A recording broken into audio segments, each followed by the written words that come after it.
Yeah, generally, as rules of thumb go, being on fire is a less than desirable state of being. I mean, being on water is probably better, just in broad terms. That's what the pool is for. Then again, metaphorically, being on fire is really, really good. Hmm.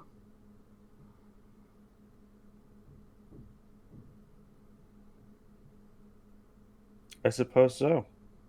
Because being on water isn't actually anything to my. Is being on water a metaphor? I don't think it is. A metaphor for what, though? I don't know. I mean, being on ice is a thing. Not really Well, I water guess though. you're on water if you've been on ice for too long. I guess Going by that logic.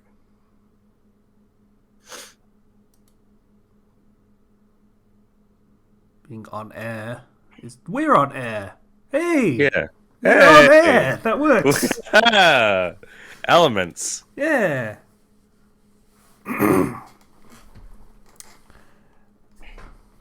Well, that The was a avatar. really stupid conversation that I decided to press record halfway through, and then had to scramble like, oh shit, how do I keep this going? Well, it works. Yeah. Okay. So, podcast duo. Yep. Mm, Slicer would be here if he woke up. mm. But unfortunately, he did not. Yeah, I mean, he's got his. I think he's like insomnia is a thing that he deals with, so it happens. Hmm. Yeah. He sleeps when he can. And then, evidently, it's very, very hard to wake him. So.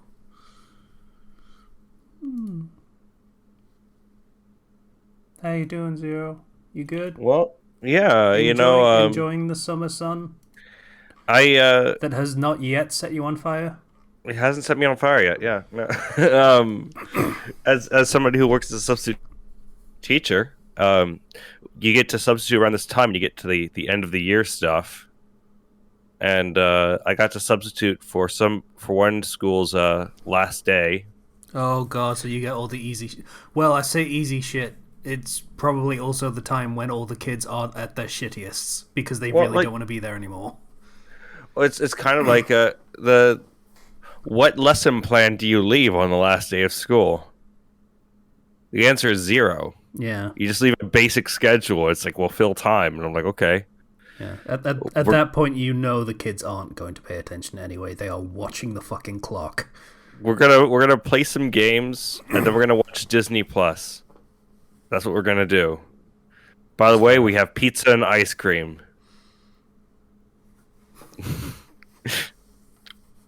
Yeah. Fuck, god damn it, I miss school. What the fuck am I complaining about? I can eat pizza and ice cream anytime I want, and in fact do.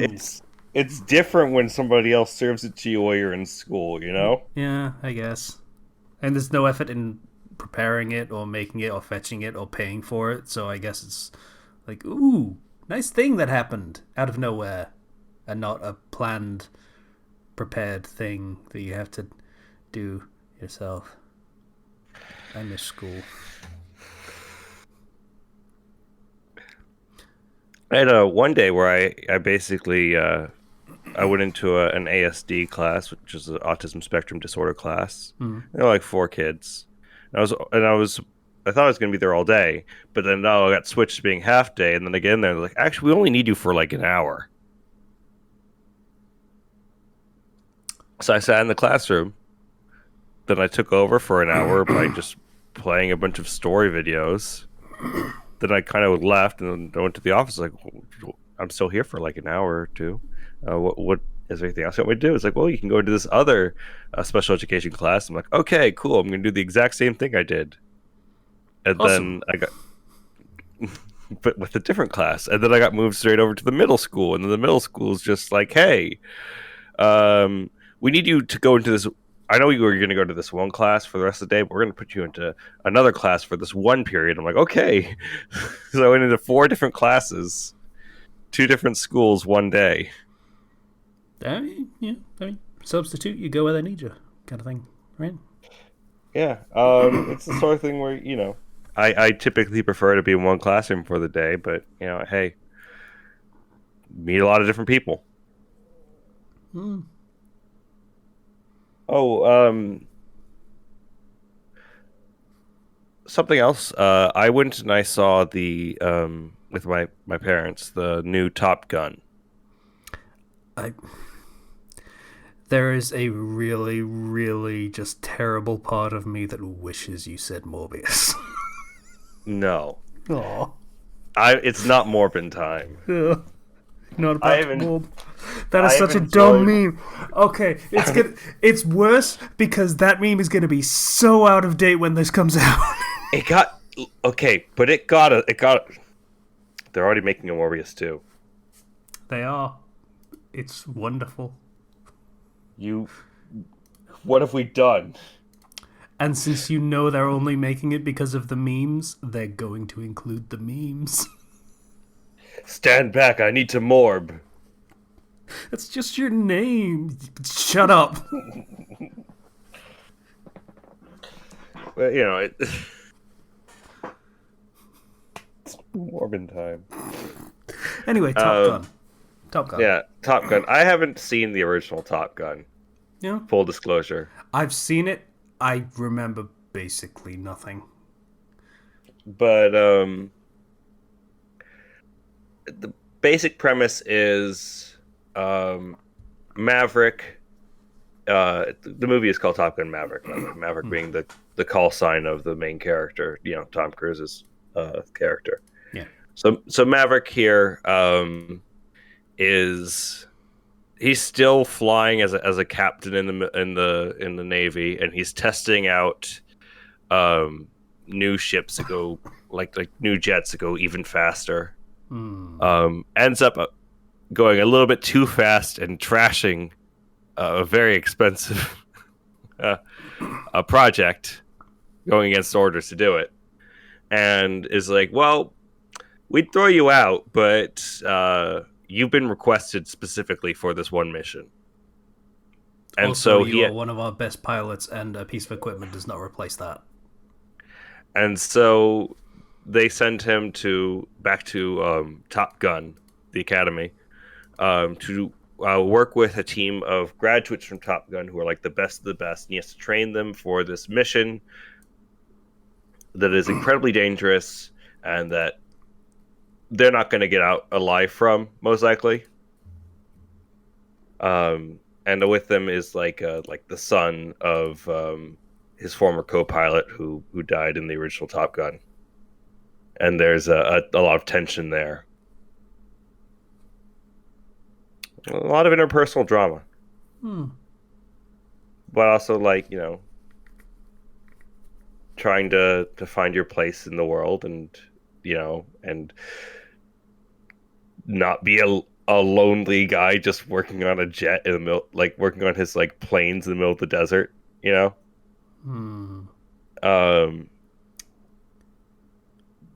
was a good movie. The action is great. The dog fights are good, just good, and there's good dialogue. How's the homoeroticism? There's a whole scene where they're all playing football shirtless on the beach. Of course there is. I mean, it'd be rote to just do volleyball again, so, Yeah. So, all the things that you like about the original are there. It's a heart and it has charm. So I would, if you're a fan of the original Top Gun, yeah, go watch it. Yeah, I didn't even see the original Top Gun, and I could pick up on enough context clues to be like, oh yeah, no, I get what they're telling, what they're doing here. Yeah, I remember basically, like I said, basically nothing about the original Top Gun. It was volleyball, bromance thing between main character and other character, and then other character dies, and it's very sad. Except not really, because I don't remember it, but that is a thing that I'm pretty sure happened. Mm-hmm. Pretty sure, not 100% certain, even though you've just told me that happened. Is how little I remember it. That I am actively erasing this conversation as it goes on. I will forget that Top Gun Maverick, that was the name, right? Yes. Even exists. Yeah. Aside from that, I did see the new Obi-Wan Kenobi show. The first 2 episodes, it's kind of a two-parter episode, Kenobi. have come out. Have you seen it? I have not. I haven't seen any of the Star Wars expanded stuff. I mean to watch The Mandalorian. Yeah, Mando's good. Obi-Wan is a show that takes place 10 years after the events of Episode 3. And good old Ben Kenobi over here is living in the desert, working a minimum wage job, and laying low. That sounds incredibly depressing. It also sounds entirely appropriate for that point in Obi-Wan Kenobi's life. Sorry, Ben Kenobi's life. Yeah. He has literally buried his lightsaber in the middle of the desert and is like, nope. Jedi are done with.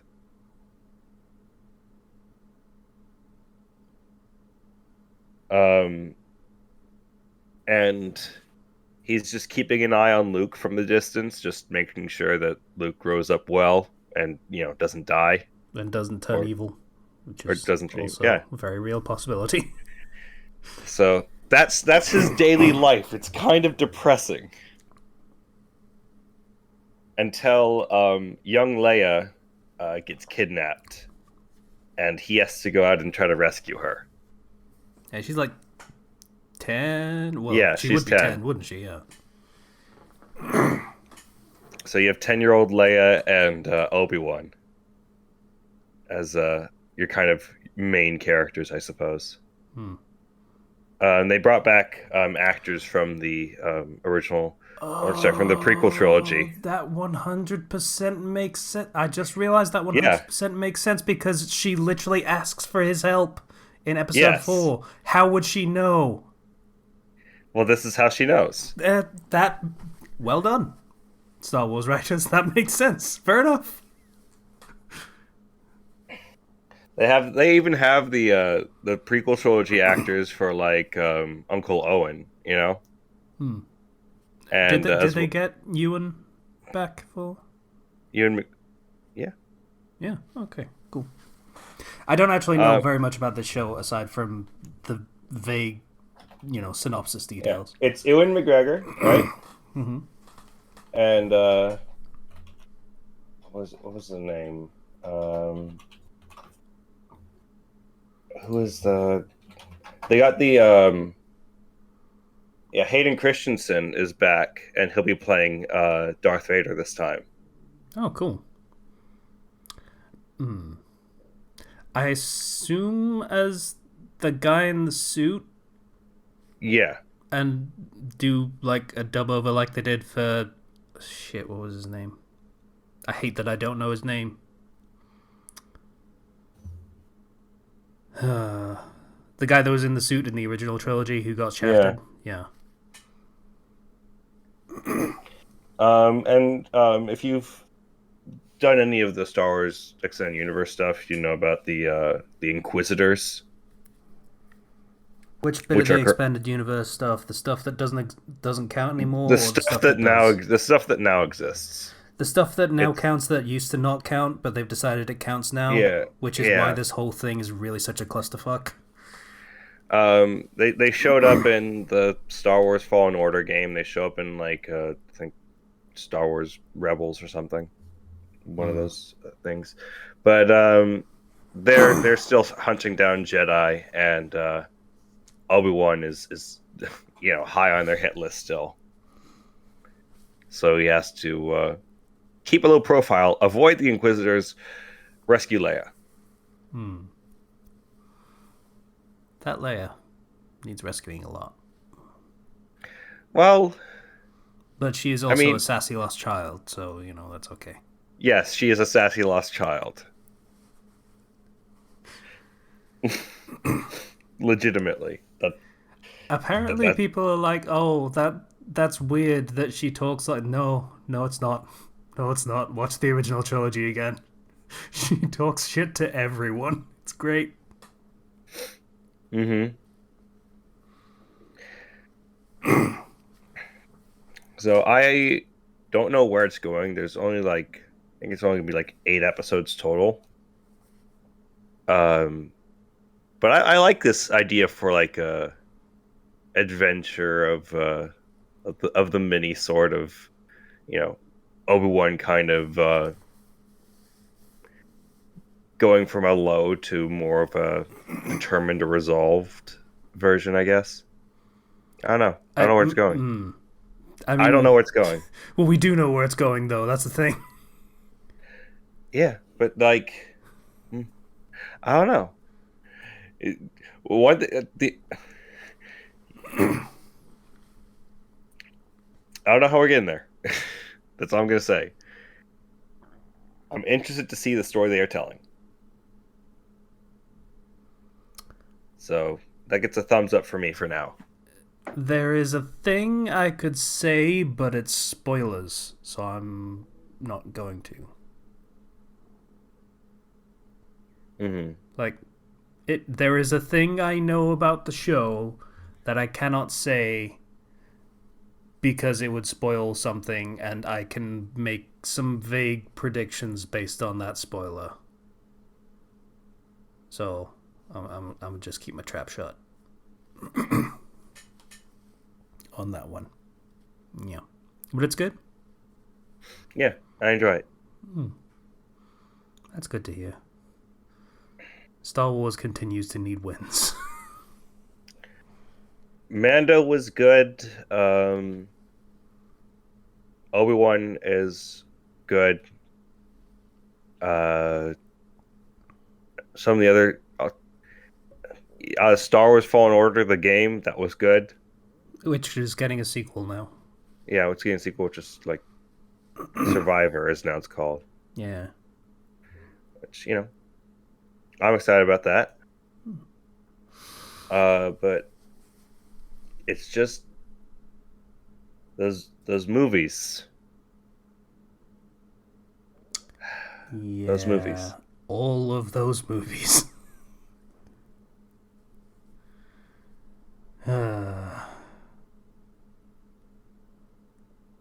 Rogue One is the one that people point to, and even then, it's got like 6 asterisks beside anyone saying it's good.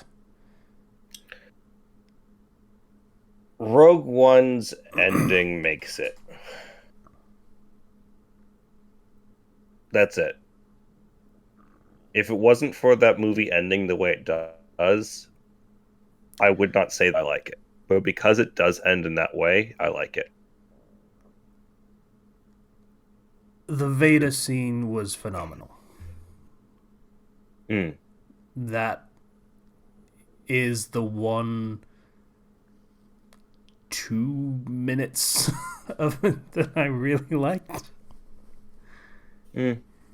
Yeah. Because, it's Darth Vader from the perspective of people who are nobodies.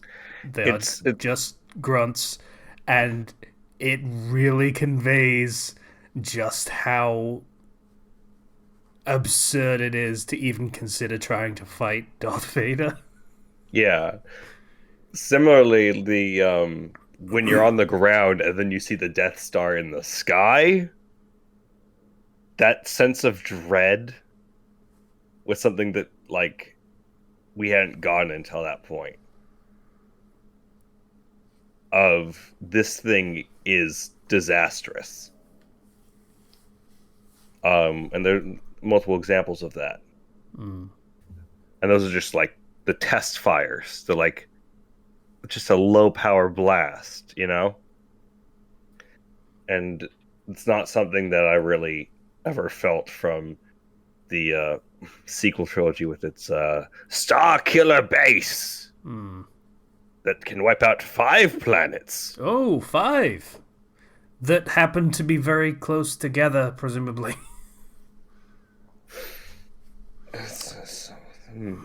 Yeah, presumably.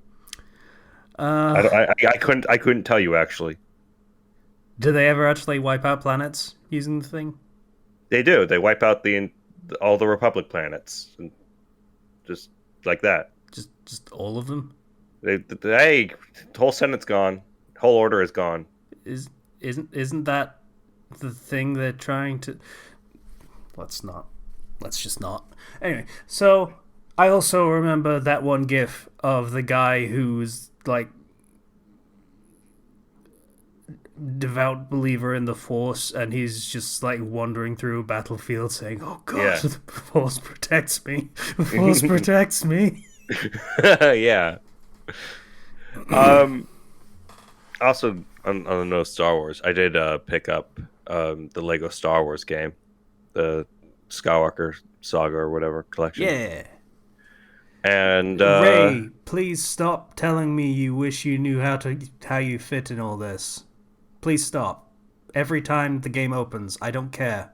Like, of you specifically, as a character, I don't care where you fit in all this. Because you kind of don't. So shut up. Sorry. no, it's okay. I've been enjoying the game. I haven't played that far into it. But it looks phenomenal, like graphically. And also being able to do the freaking combos You can do is fucking pretty juggle fun. combos and shit. It's so. Yeah.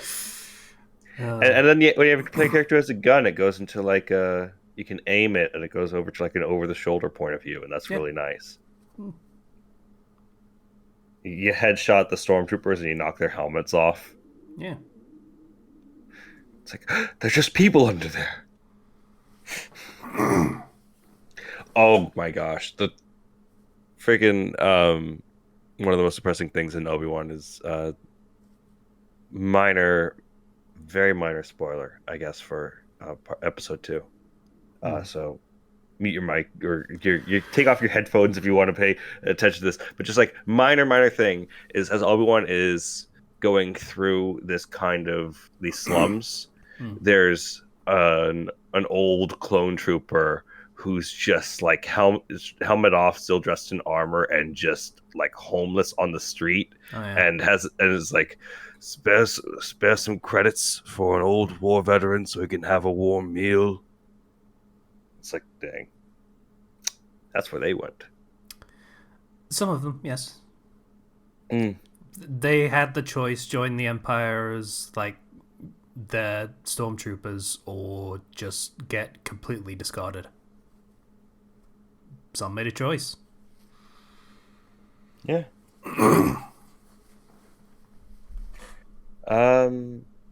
Also, it was Dawn's birthday yesterday. Ooh. So, got Dawn some presents. A 15-inch Kirby plush, as well as a Castor Artoria little like Good Smile Nendoroid type thing, GB. Oh. That's Yeah, awesome. just in case the gacha luck doesn't work out. Besides, Yeah. gacha is limited, figures are forever. That's coming. That's a coming. I am closing on 500 quartz. Yeah, I'm not.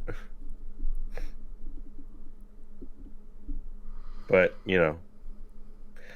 we'll see what happens.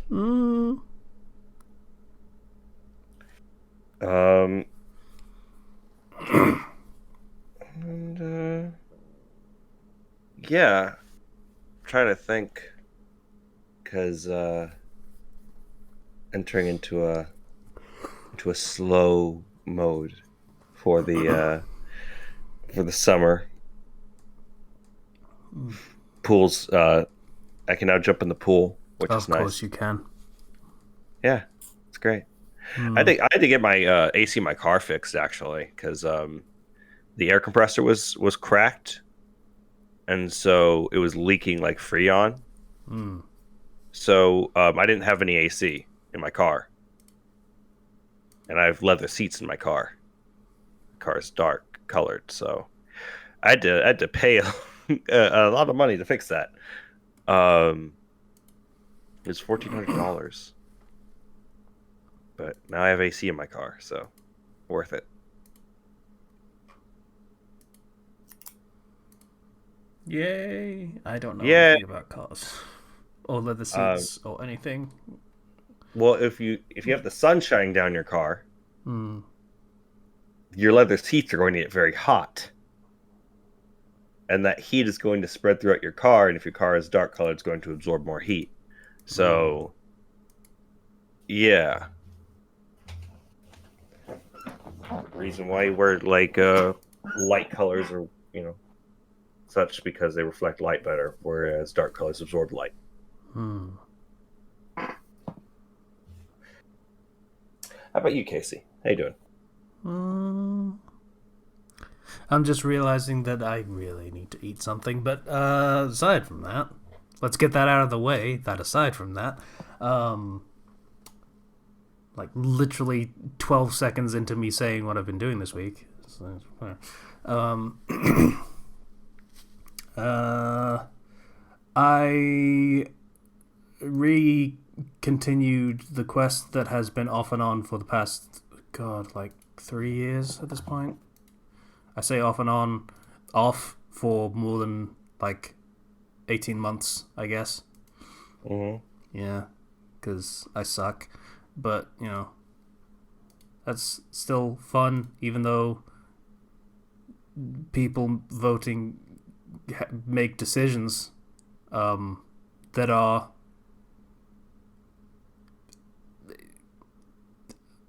people make decisions and you just kind of have to go with it. Sometimes, as a DM, I am sure you're familiar. Yeah, I am familiar. Yeah. So, considering the nature of those decisions, I'm just going to move past that. But that was quite an experience for as soon as I come back, some fucking shit happens. But, that's how it goes. Sometimes, you decide to go a very specific way for how you think the story should go. And sometimes that's not what people agree on. Yeah. Sometimes you put two fairly reasonable options in there, one less reasonable than the other, and then you put another option that is kind of unreasonable, but you want the options to be there because it's their choice. And then you want the completely unreasonable one that no one's going to pick that. That's ridiculous. But, that is a thing that the character might do, and so you wanted to give it as an option, and then everyone votes for that unanimously. And I have had moments, one moment in particular, where at the beginning of one of my D&D games, the party was given like a choice of like three different factions they could try to side with that would help them try to escape this prison. Right? Mm-hmm. And rather than going with the plans of any of them, they didn't side with one of the factions. They decided we're going to try to break out right now in the middle of this like battle in this prison arena, and then proceed. I just threw my hands up in the air like, okay, I guess we're doing it now. I'm gonna make it work. There goes my plans. Taking the option number 4, I guess. That happens. Yeah. That's an option you always want to leave in because the entire point is it's collaborative. players are the ones that are supposed to make major decisions. So you want to let them make the major decisions. Players, when you make a major decision that is very clearly not what the guy running the game planned, bear that in mind as he scrambles trying to come up with a solution for how to make this shit work. Oh, I love it when it happens though, because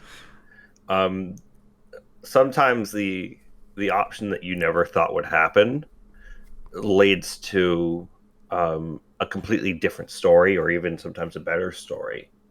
It could be like, for example, say your expectation is for the players to come to and witness this evil that they cannot stop, and they have to come to terms with their own sense of what they can and what they can't do. But the players decide, no, we're going to stop it anyways, because they're unwilling to compromise on their morals. That can lead to a different type of story. It's what happened in the Curse of Strahd game that I was in, where we were like, well, we have a flying carpet. We're going to use that, and we're going to just we're not going to stand by and let this happen. The people are trying to hang innocent people, and you have a cleric and a paladin over here. We're not going to listen to that. So fair enough. You got to be open to new things, because if you think about things from a different perspective, you can always, I think, adapt the story in different ways. Oh yeah, absolutely. Yeah, I mean, don't get me wrong, I was thrown by the choice made, but you go with it anyway because that's what people wanted, and it just takes the story in a direction that you weren't expecting. And that's fine. As long as you can adapt, then that's still a valid story, just the same as any other. Yeah. And it helps when the dice decide to save their asses. Oh yeah, that natural 20, that good roll that just manages to be like, you know what? Actually, never mind. This completely works. I try not to think of how many 69s have been rolled in that quest, because it's a lot. To clarify, 69 is considered a lewd crit, which means stuff happens of a specific nature. A lewd crit. Yeah, I mean, there's a crit fail, which is a 1. There's a crit, which is 100, and there is the 69, which is technically a crit success, but also sexy stuff happens. Yeah, okay. They've gotten a lot of those. What quest is this that we're talking about specifically? Melorine. It's the One Piece Sanji quest. Oh. Yeah. Yeah, no, that makes sense. Yeah. I can't remember whether it's still just 1, but I don't think they've ever rolled a natural 100. They've rolled unnatural 100s, 100 with a modifier, which still counts. But I don't think they've ever rolled more than one natural 1. And it turned out to be the most pivotal natural 1 in the entire game. Like, for anything else that could have happened, like, that 1 was the worst one they could have rolled, kind of. Oof. Because, like, the entire concept of the thing was, like, okay, it's Sanji and he's going to be running the show instead of Luffy, who is dead by author fiat, because I don't want to... So often you get quests that just end up with people just trying to steer it toward canon rails because that's the story they like, which, that's not a new story. So, yeah, author fiat, nip that in the bud. So, it runs through him growing up, and basically he gets found out for his heritage, like, right away. Mm-hmm. Because of one of those dastardly crit rolls, which has Garp show up out of nowhere. Uh, yeah, so he gets found out right away, and they basically come up with a plan. Okay, we're gonna just sort of play into this and join the Marines for now, as just sort of a shield for them, leaving us alone while we gather power and just figure out what we're gonna do. So they do that, and they put away like most of the pirates in East Blue. And at this point, they have just captured Buggy and El Drago, who was from one of the films. And because they happened to be on an abandoned island, in terms of people at least, it was what has now become somewhat infamous as the Emu Island in the quest, because it was awesome. And people to this day still think that it's actually canon when it's not, which is very gratifying. But, so they've captured these two crews, and cool. There's no one else to take them, so we've got to take them to the prison. And, they deliver them to the prison, do all the paperwork, and get them all squared away. And I have them roll an awareness check. Awareness and investigation. Just, it's... see if they notice anything unusual. And it was like a nothing check. It was like DC 15 on 100-sided dice. Like, it was nothing. This is the one. This is the one that they rolled. It would have taken nothing for them to pass that check,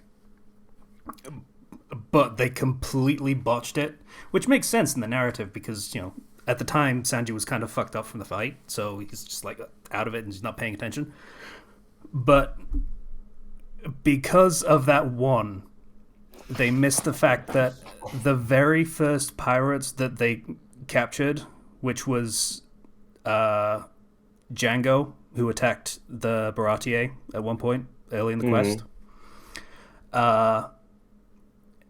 he had managed to hypnotize basically everyone in the prison. So the entire prison has been turned into a pirate stronghold with the Marines just hypnotized to play along with it and just put up a front. And no one notices. That's actually pretty great. So I had this entire fucking sequence of, like, just a chain of, like, okay, pirates have taken over the prison. We need to take it back and rescue all the Marines. No one notices. They leave without incident.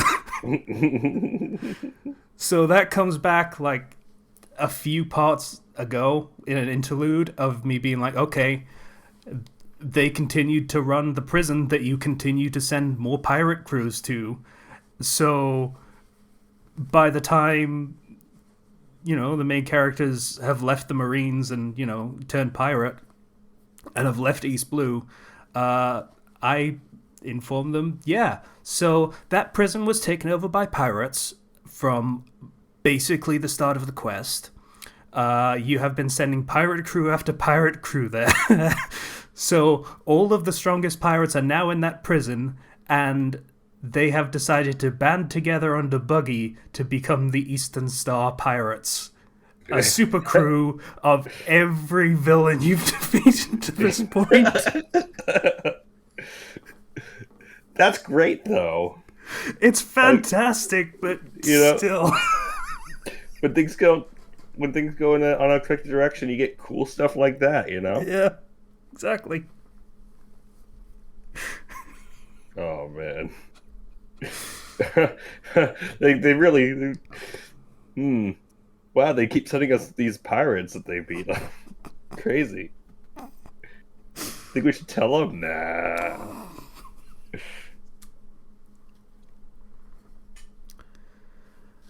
Yeah, so that was a fun sequence, and now that quest is still going, and that is still very fun. But yeah.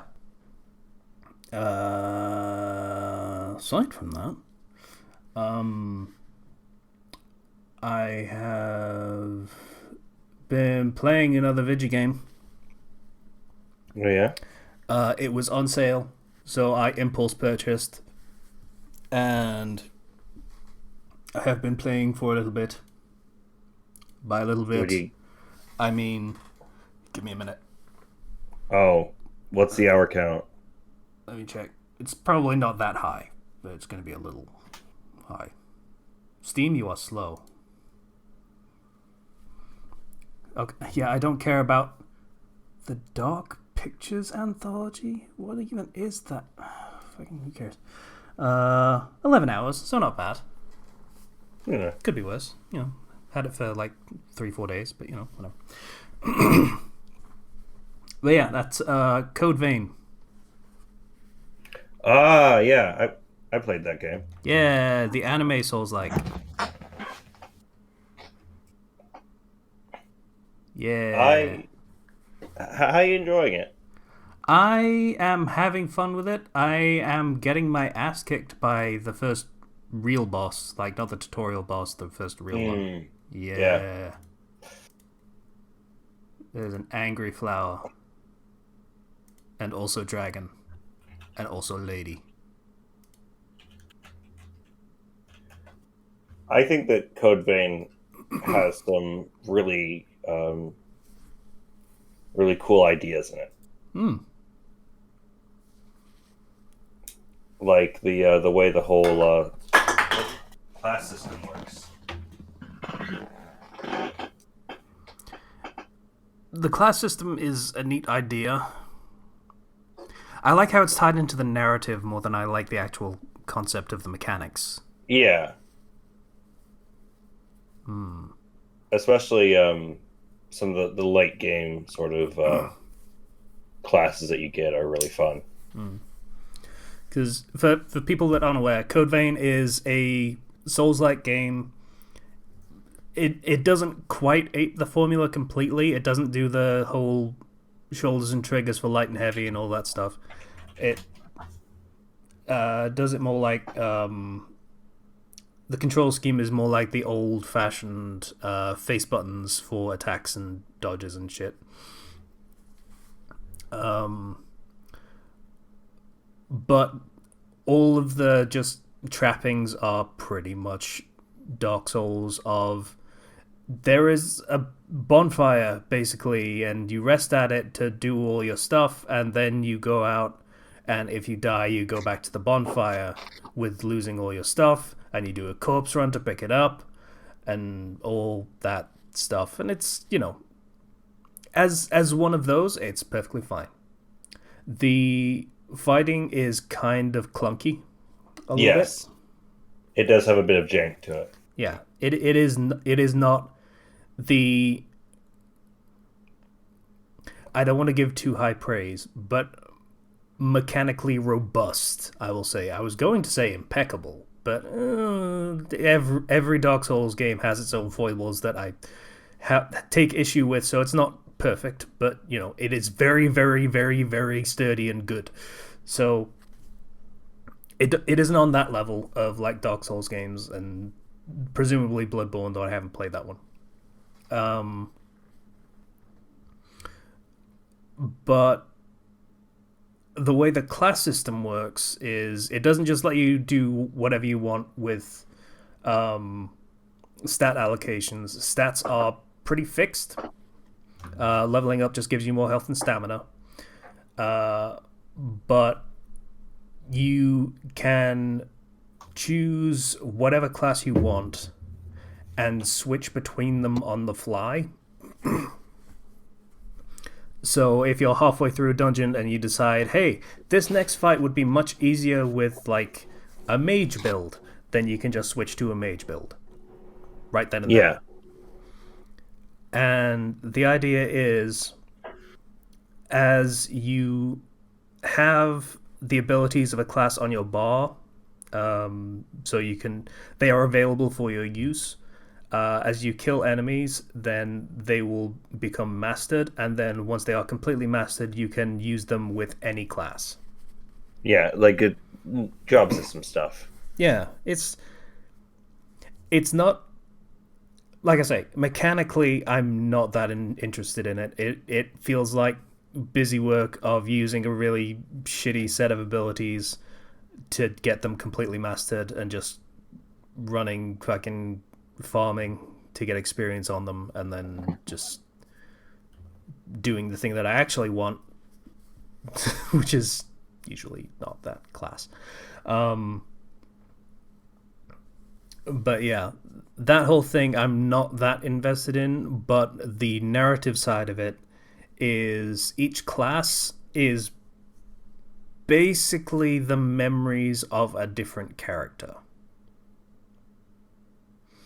Yes. So the way they work is you get the basic set of abilities for a character. You find them in the world as often as not. Like you can get them from talking to different characters and they'll just give you the basics of the class. But narratively, it's very Dark Souls in terms of the narrative of characters are undead of a type, and if they die, then they lose some memories. But these memories are actually items that exist in the world, so you can go out and find them, and that's how you increase the abilities available for each class. So a character can give you the basics of their class. You go out, find a couple of pieces of their memories, and then there is a character you can talk to, and they will show you what those memories are. Yeah. And that very ties into the narrative. focused. Yeah, it's like I say, for as mechanically as I find it uninteresting, narratively it's much more interesting. It is a mechanic that speaks to the characters more than it speaks to good gameplay. Yeah, and they released a bunch of DLC after it came out, and I haven't touched any of it because I'm like, well, I'm done. I enjoyed the characters, and I don't want to. It's just gameplay, dungeons, and like Chalice dungeons, basically, like Bloodborne style. Yeah, the depths and stuff. Yeah, I don't want to do. The gameplay is not why I, really liked that game. Yeah, I find it entertaining enough. I probably wouldn't want to get super in depth with the mechanics and such, but that's also true of Dark Souls, in fairness. So, like, I got very into Dark Souls, but only because I really wanted to play the game and see all the stuff. So, yeah. But yeah, that game also has a hell of a lot of character customization, which is pretty neat. And the character customization actually looks good, unlike in Dark Souls where it looks garbage. Thanks, Dark Souls. Yeah, you brought us nightmare abominations beyond our wildest imaginings. Bloodborne's eldritch shit couldn't compare. Yeah, so Code Vein has a lot of character customizations, which I played around with a little bit, and it was very fun. And I gave my dude purple hair that trails off into red highlights, which was cool, and he has glasses, a neat Victorian style suit, and that was all neat. But then I downloaded a mod that gives female characters gigantic tits and run around naked. So that's how that went, and I have been playing that way since. I was not aware, but you say it and it sounds, yeah, no, that makes sense. Yeah, that's fair enough. That's how you do, yeah.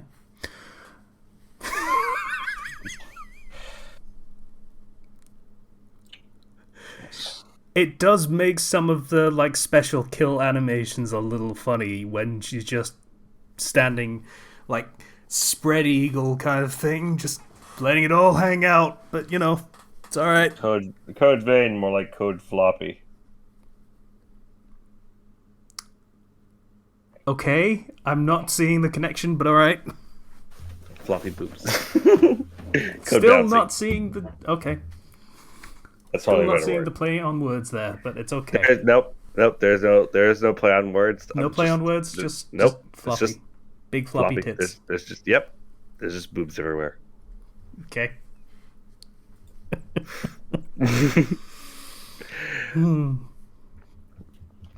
Slice is gonna kick himself in this. Yeah.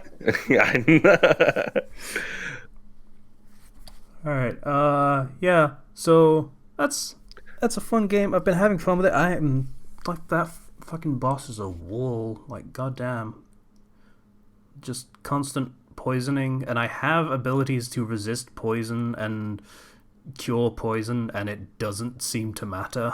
So that's just kind of frustrating. Hmm. Yeah. Um, the one thing I don't like about Code Vein is I don't have any fond memories of any of the bosses. Hmm. It's just, well, you tried something here. That's just sure is great.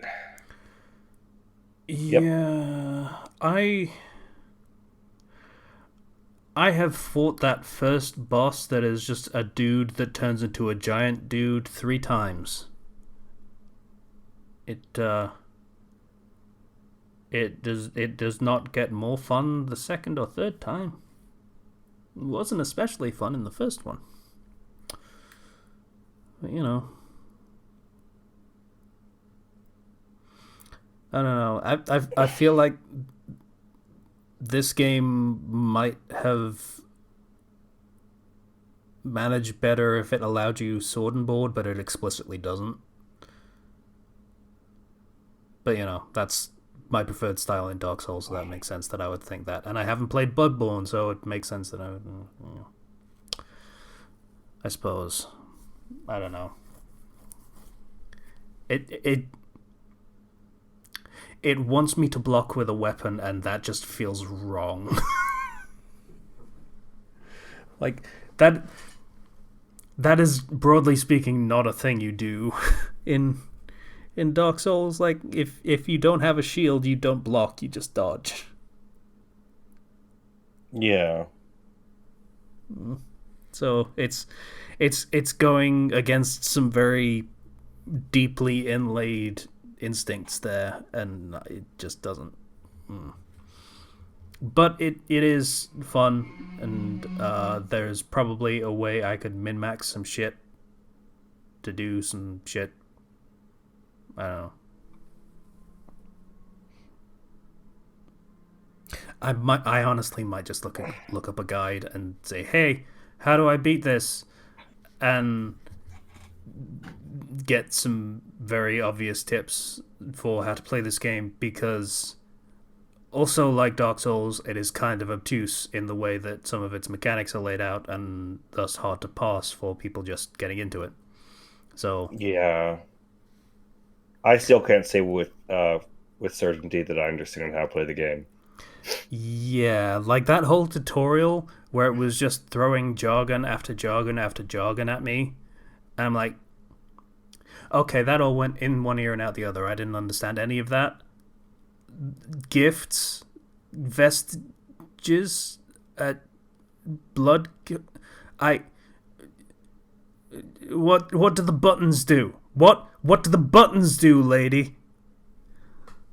Ugh. It was, you know, that was a thing. But yeah, it's it doesn't sound fun because I keep bitching about it. But the bottom line is, it is fun. It has an art style that I enjoy. It isn't as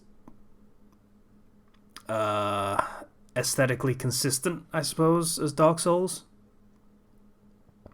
Uh, it does the JRPG shit of, hey, everyone's in Victorian clothes, but we also have multi-story parking lots with modern day cars, and everyone's wielding swords, and what? So, you know,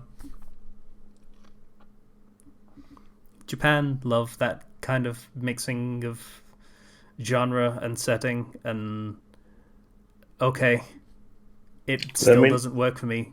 Pick a theme, but let me you know. know when you get to the Hatsune Miku boss fight.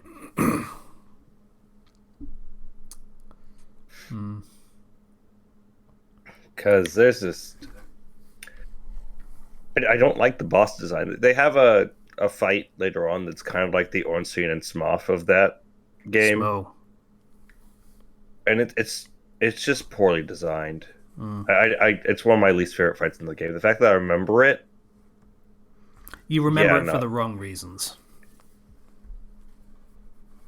exactly. Mm. Yeah. Uh, like, I'm complaining about the aesthetics of, like, mixing fantasy with Victorian with, like, you know, modern day stuff. You could say that's also Near Automata or Near Original, either one. But the difference there is there's meaning to that. Like, in fairness, I am only 11 hours in, but it feels like it's just a backdrop in this game more than actually a determined style for narrative reasons.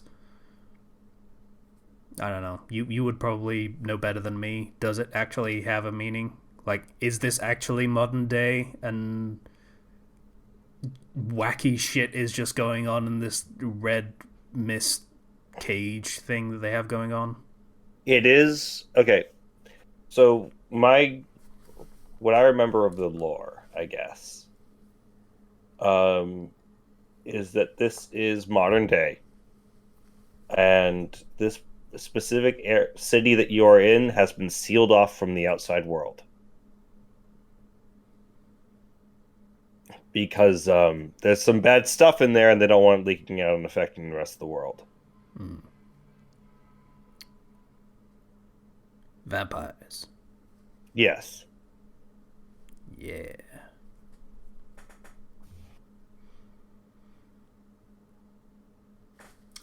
It is dawning on me. I don't think it was intentional, but I think the entire narrative is people trying to draw blood from a stone. Yes. That would be a clever metaphor if they intended it, but I don't think they did. So far, I don't think they did. They might surprise me. Let's be real. Again, I'm only 11 hours in.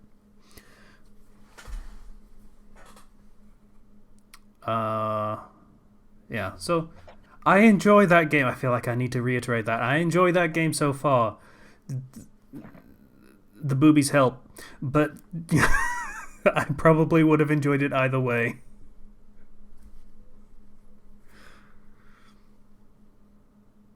It's a very high quality model, to be honest. Yeah. I think I'm looking at it again, and there was one ability I believe in the game that gives you like a super special like dash.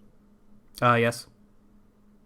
I kind of used that as much as possible for that particular boss that you're on, Mm. and you just kind of it's a slow boss. It's a slow boss until it decides not to be a slow boss. That's kind of the thing. As in, you gotta take the fight slowly Oh, okay. and just like get in a couple hits, get out. So what you're telling me is Louis is gonna die. Yeah. Yeah. Phone, shut up. Like, why now? Oh, Really?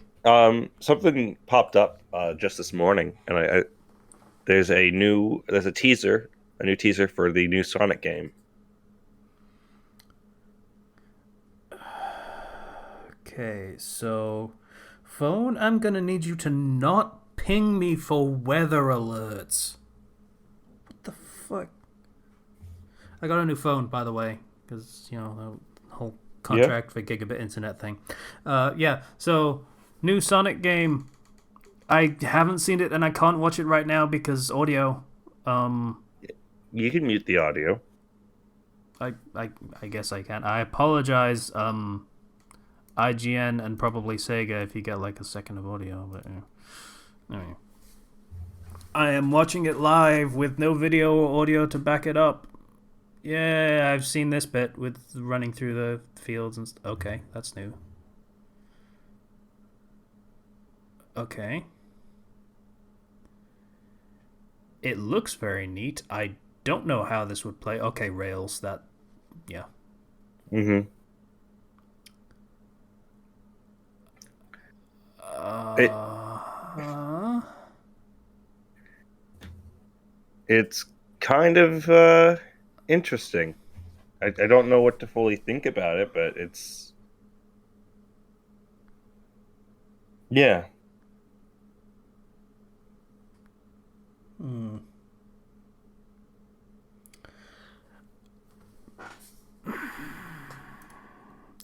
Forces looked neat too.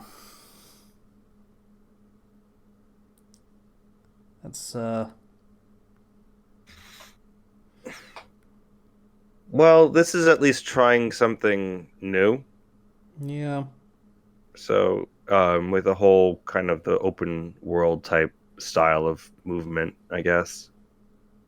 I don't know. I've never gotten the opportunity to really play Sonic in an open world environment, but you know, he's going to be moving fast, so traversing to places should be fun, right? No. No, that's not true at all.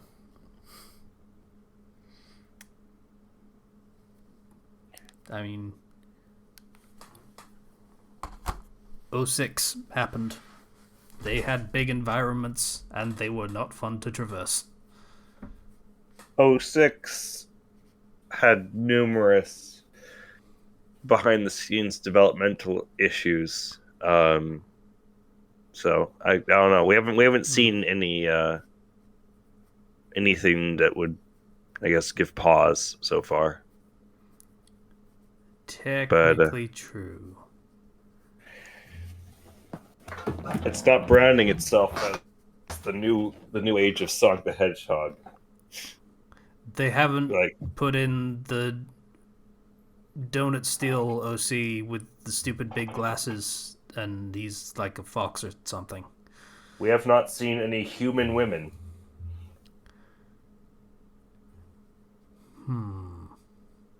Yeah. So So, on the other hand, next month at time of recording, this month at time of release, definitely because the fucking last episode hasn't come out because I'm a moron and keep forgetting it. Sonic Origins comes out, which is the next project from the Mania guys. yeah, Yeah, yeah. I'm excited for that. yeah. It's like 3 weeks away. I think it's like 24th, 25th, something like that. I mean, I bought it, so I probably have it somewhere. It released 23rd, yeah, so it's like 3 weeks away. And a bit. Huzzah! Yeah, I look forward to that. I hope. I See, that's the difference. Sega Sonic games, I hope are good. Christian Whitehead and pals, I kind of assume are good at this point. That's what a track record gets you. Yeah,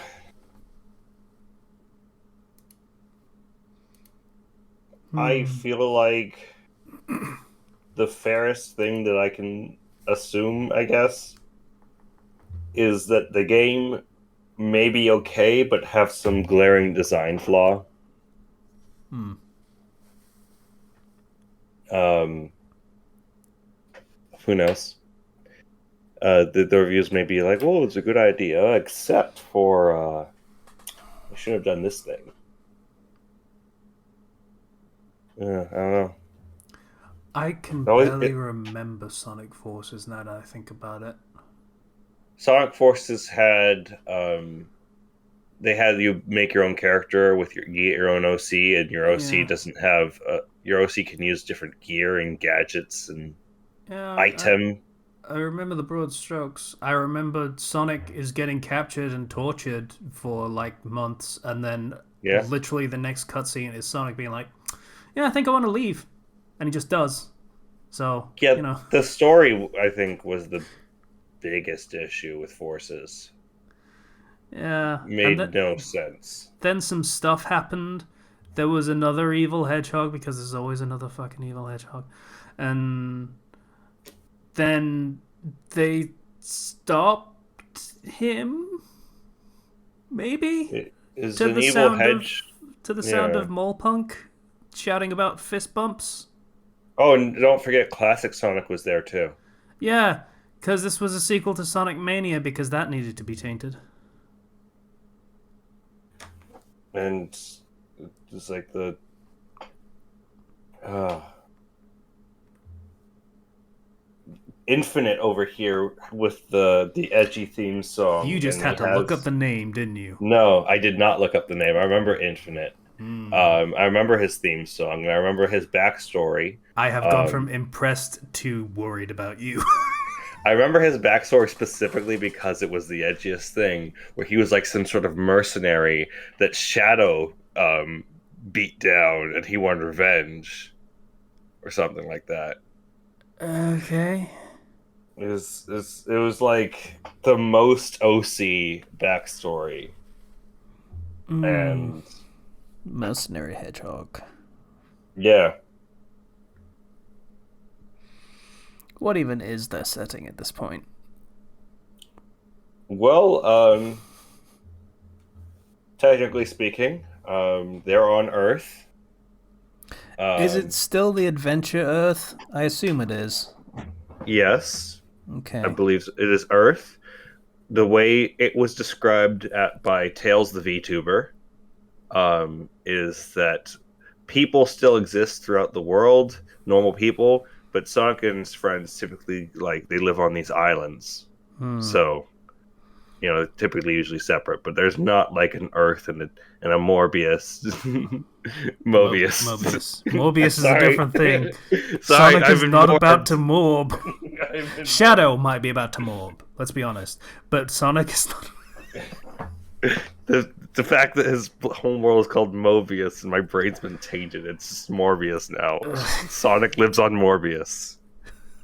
Just on his face. Yeah.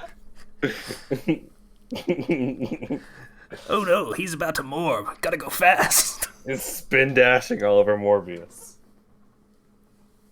Oh. Yeah. I was gonna say something, but it has escaped me on our discussions of Morbius. Morbius uproots anything of like what you were thinking, just takes over. Shit, what was it? Like, yeah. Oh, yeah. That was it. I guess if we're still on Adventure World, then Chris, what's his Thorndike? Was it? Yeah. Yeah, he's still somewhere. I guess. I mean, I guess he and Sonic aren't friends anymore. So oh, no, they're not. yeah, I just have thoughts of his family running on hard times. They got into the crypto market, and everything just suddenly went to shit. Chris So is now now they're like on the street.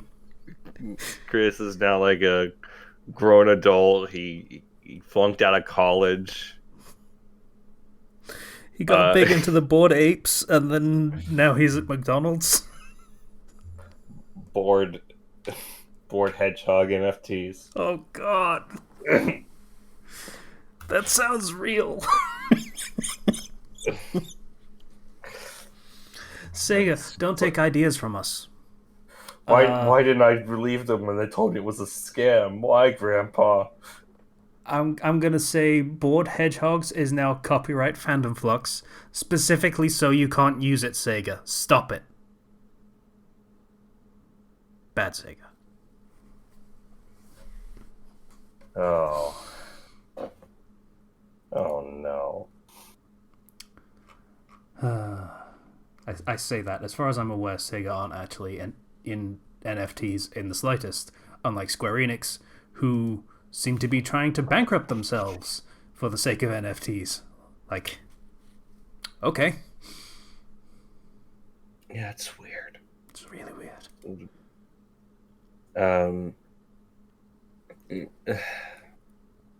Anyway, I rewatched the Sonic movie, the Sonic 2, Yeah. recently. Still very good. Just very good movie. I read a news story that they want a big name for Shadow. Honestly, honestly, who do you think would be a good Shadow? Oh God, that is Chris Pratt.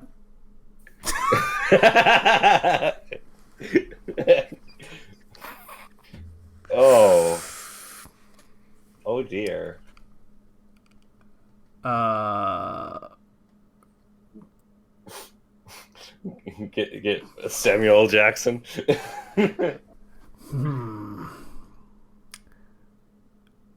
real talk, maybe Benedict Cumberbatch. Oh, maybe. Because he likes doing dumb voices. His off-kilter American accent would probably actually help in this case because it sounds a little unnatural and weird, and Sonic Shadow is a little unnatural and weird. I think he might be a decent fit. I would be in.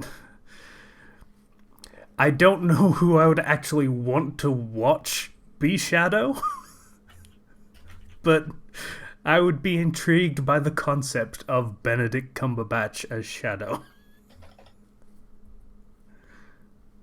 Hmm. I found an article of like people who could voice them, and it's just like, well, What do we got? Hit me. all right, Kirk Thornton. Who is he?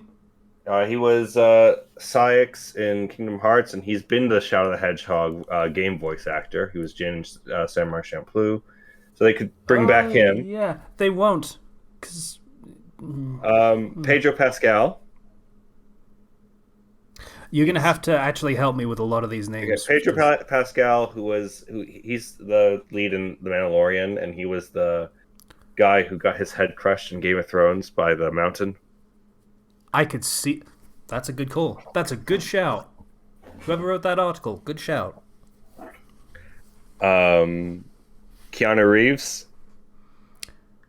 Oh God, he'd be perfect. that's so perfect. Oh my God. Oh, it's so perfect. It hurts. Yeah, Oh, yeah, I'm thinking that.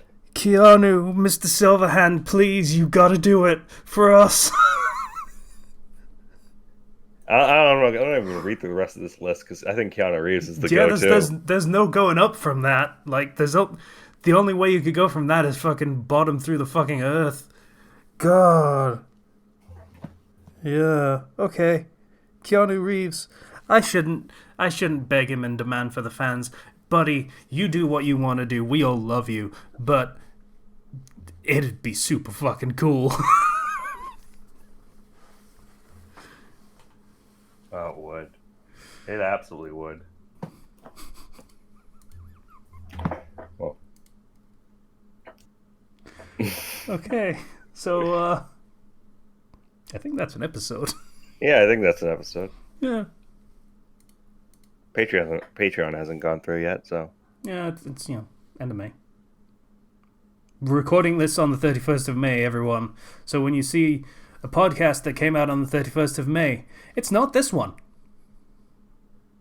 It's the last week's one. 'Cause Casey sucks. don't worry. You'll fix it. I know you will.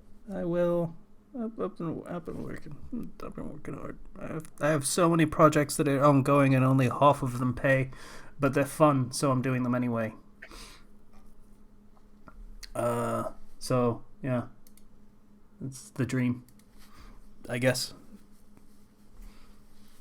The dream. Yeah, getting enough work that pays that you can do work that doesn't pay and still find fun in it. I guess that makes. I guess I don't know.